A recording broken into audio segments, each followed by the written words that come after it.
Hi, everyone, and welcome to another episode of Roofing Contractors Best of Success podcast show. I'm RC Editor in Chief, Art Eisner, and I'm glad to be here today and happy to be joined by Mike Thomas with GAF and Fred Malik with IBHS Fortified. How are you guys? Great. Thanks, Great. Art. Thanks for having us. Yeah. Well, welcome back into the podcast. Last time we had you both, we were talking about that fortified alliance between GAF and IBHS. For anyone really new to this conversation, Fred, can you quickly explain why you've put so much effort into this partnership and why the focus on roofing? Sure. So Fortified is a designation program, and it's based on the decades of research that we've done at IBHS, and all of that research basically has culminated in a single really important message, which is if you want to have a resilient home, you have to have a resilient roof. And so for us to be able to help people put resilient roofs on, we need to be able to reach contractors. We need to raise awareness. We need to be able to provide technical support so people know how to put together products that can deliver resilient performance. And we need to be able to move quickly when new opportunities develop. And so our alliance with GAF last year was designed to help us in those four areas. And boy, what a year it's been. I mean, we really had a wonderful year last year, our highest designation numbers ever, our most certified contractors in a year ever. GAF trained over 1,100 fortified roofing contractors last year. And we grew our footprint into 34 states. So it was a great year, and the Alliance really had a lot to do with that. All right. Well, and certainly we'll get to the milestones in just a minute. Mike, from your aspect, tell us why this has become such a focus area for GAF. Yeah, so our focus and my background's from the claim side. And so now I lead our storm restoration initiatives and work closely with Fred as part of this alliance. But it's where kind of the market's going. This cycle of having to constantly re-roof as severe convective storms continue to happen at an increasing factor. Down a little last year, but if you look at it, over a larger span, there is that increase. And so what we're hearing from our contractors is homeowner fatigue of going through it over and over. I'm here in Kansas City. We've had a good storm already this year. But it's something to where how can we solve for what the homeowner demand is, get our contractor base out ahead of it, and then through this alliance, help Fortified grow that footprint into these ever expanding markets. It's not just a Gulf thing. How can we help it move inland as part of their initiative and have the contractors up to speed to fulfill the demand from the homeowners? All right. Well, now that you've set that stage, I guess let's talk about some of the success. You already mentioned the 1,100 contractors that have been through the training.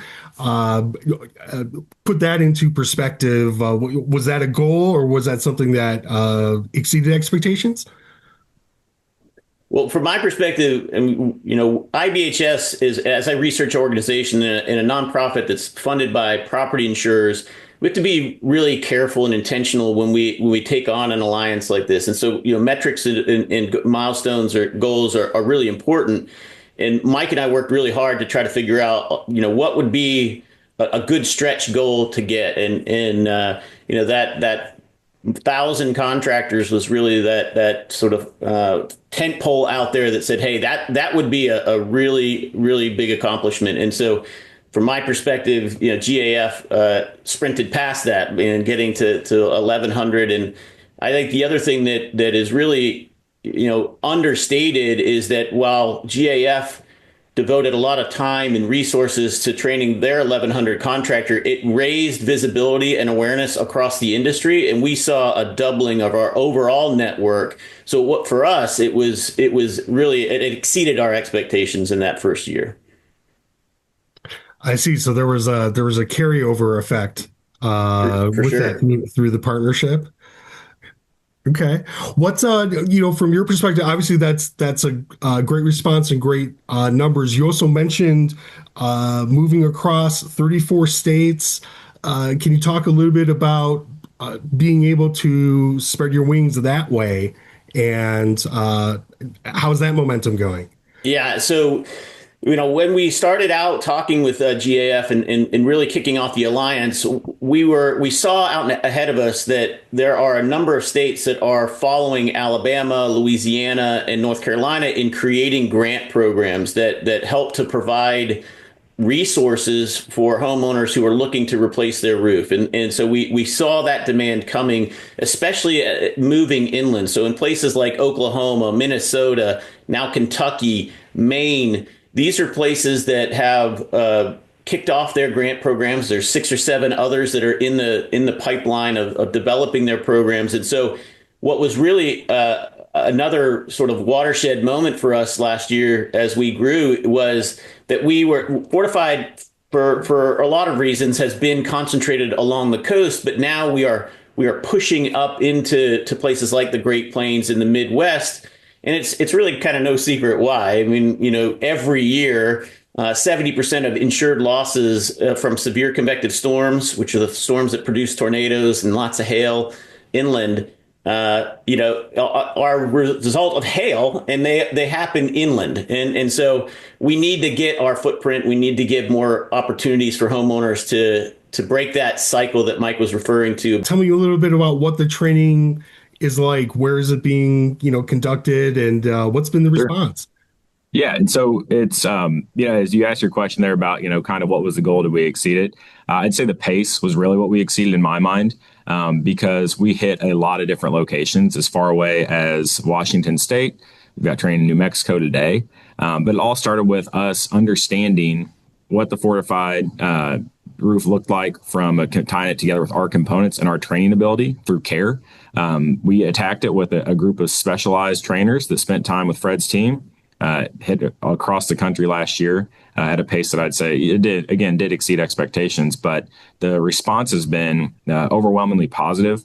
It's one of those things that a few years ago when the concept came up, I let our team know this is going to be a thing. And so now to see the growth and the blossoming, Fred hitting some milestones this year with the number of designations, it's great to be a part of it and be able to pour into that.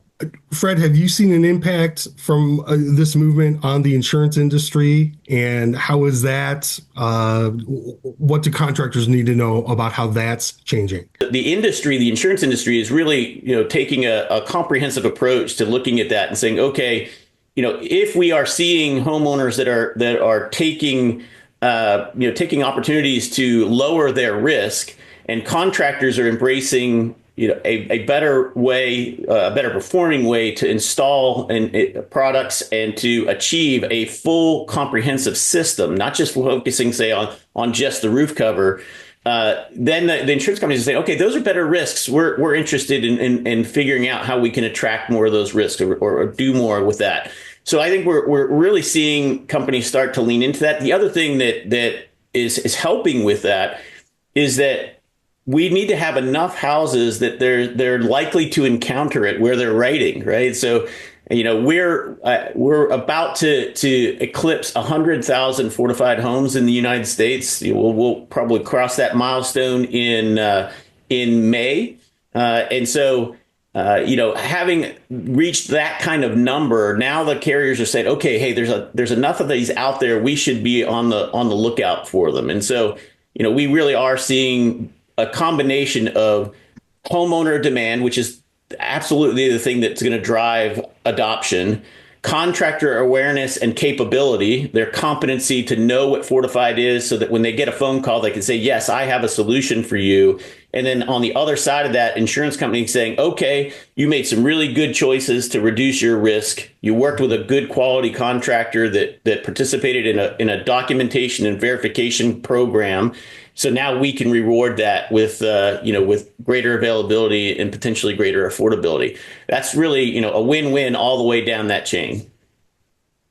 All right. How do you see this year's storm season impacting any of that?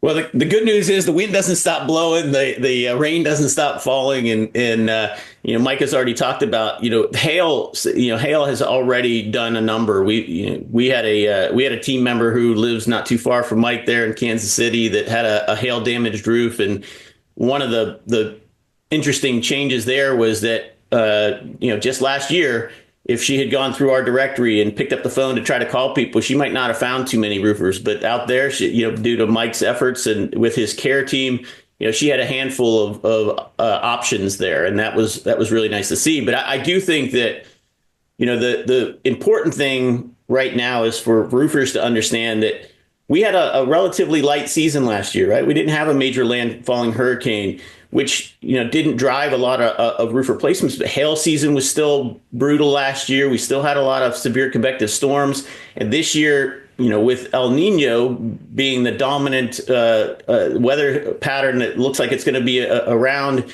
going into hurricane season, the conditions are not super great for a lot of activity this year. But now is the time to really get out in front of it. You don't want to wait till you have a really bad day to take steps to become resilient. So this is a really good opportunity to tell people, hey, we can get you ready to go, so that if we have a really bad day, you'll be in a better position. Yeah, and I would echo a lot of that, and just with the more broad kind of the moving inland aspect of it, that hurricane aside, the wind blows everywhere, as Fred says, the hail is falling, and the footprint has been able to be expanded to support that growth in homeowner demand across the country, whether it's product or contractors able to put it on. So I don't see it being slow regardless of what the weather patterns are. Hurricane aside from severe convective storm, the weather's going to happen. How is technology impacting this partnership and what you're trying to do? In my opinion, it's making it easier, right? So we can say what the components are, but getting into the variants of the sealed roof deck, there's 3 different ways to do that. So educating the contractor, here's the 3 different ways, here's the 3 different materials, lets them pick what either is normal in their market for the installation crew, or maybe material availability, whatever it may be. But it's an enabler for them to say, okay, at the core of this is a GAF roof system with these 3 or 4 extra little things, and here's what I need to know, and here's the extra materials I need, and here's what the crew needs to know to be able to get it across the finish line and earn that designation.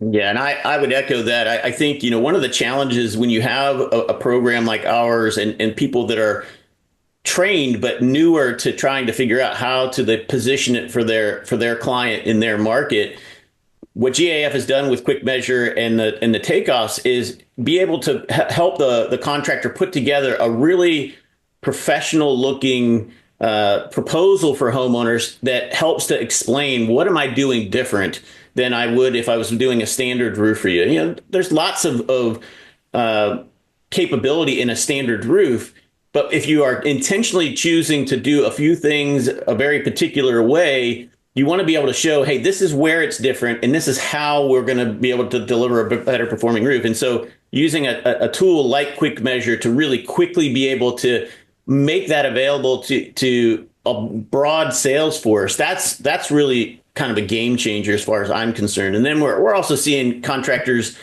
they have to participate in the documentation process. And so we want to really be sensitive to the fact that re-roofing is a game a lot of times about speed. And you can do things quick and with quality as long as you're intentional and focused on what you're trying to do.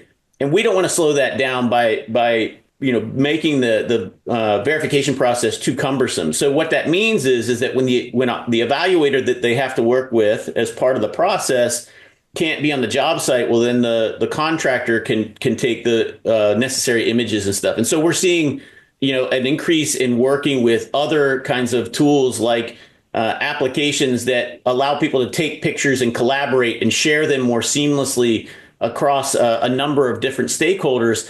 That kind of stuff really makes that really important part of the program, the verification piece, much easier to do.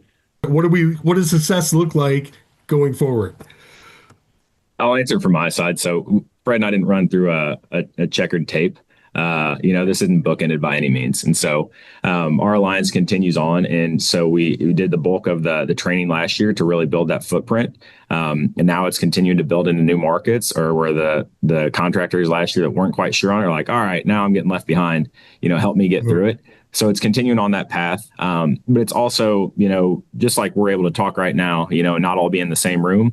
it's expanding the training to fulfill those needs of the contractors that are Fortified certified. So whether it's a documentation, how to sell it, and the true value of it, those are courses we've developed, and then being able to support them virtually on staying up to date with things that are going on is really what we're leaning into this year.